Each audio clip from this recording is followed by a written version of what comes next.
আল্লাহু আকবার বলে, আল্লাহ পাক রব্বুল আলামিন সাথে সাথে তার জীবনের সগীরা গুনাহগুলো মাফ করে দেয়। তা এটা তো সহজ, এটা তো আর টাকা লাগে না এটা দিতে। সুবহানাল্লাহ বলতে কি টাকা লাগে?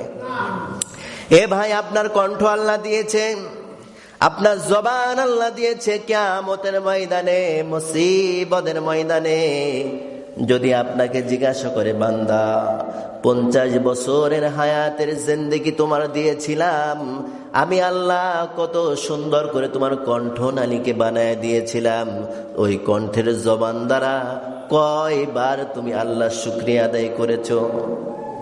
এমনি কথা তো আমি আপনি জোরে বলতে পারি, কিন্তু আল্লাহ শুকরিয়া আদায় করা কথা যদি জোরে না বলে কিয়ামতের দিন হিসাব দেওয়া লাগবে কিনা? জোরে বলেন, লাগবে কিনা?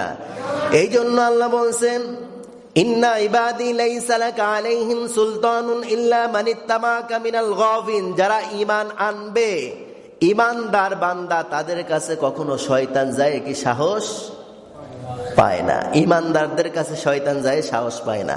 যেমন ঈমান এনেছিলেন হযরত ওমর রাদিয়াল্লাহু তাআলা আনহু। রাস্তা দিয়ে যদি কোনো রাস্তা দিয়ে একদিন যাইতো, শয়তান কয়দিন যায় না? জোরে বলেন, কয়দিন যায় না?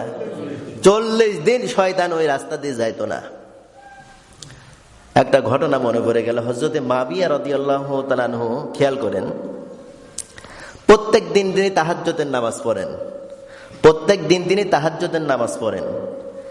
হঠাৎ করে একদিন তাহাজ্জুদের নামাজে জাগ্রত হতে পারে নাই, শয়তান তাহাজ্জুদ মিস করায় দিয়েছে। এখন এই যে একদিন তাহাজ্জুদের নামাজ মিস হয়ে গেল, এই কারণে সারা দিন ধরে আল্লাহর কাছে কাঁদতেছে। আমরা তো জীবনে কত ওয়াক্ত নামাজ ছেড়ে দিলাম, কোনো খবর নাই। এ ভাই, আমরা কি কেউ কোনো সময় চিন্তা করছি যে আমার জীবন থেকে জোহরের নামাজটা হারিয়ে গেছে, আমি পড়তে পারি নাই? আমার জীবন থেকে ফজরের নামাজটা হারিয়ে গেছে, আমি পড়তে পারি নাই? আমার জীবন থেকে মাগরিবের নামাজ হারিয়ে গেছে, আমি পড়তে পারি নাই? এই যে এক ওয়াক্ত নামাজ আমার জীবন থেকে হারিয়ে গেল, আমি কি কখনো ওই ওয়াক্ত নামাজ নিয়ে কোনো চিন্তা করেছি?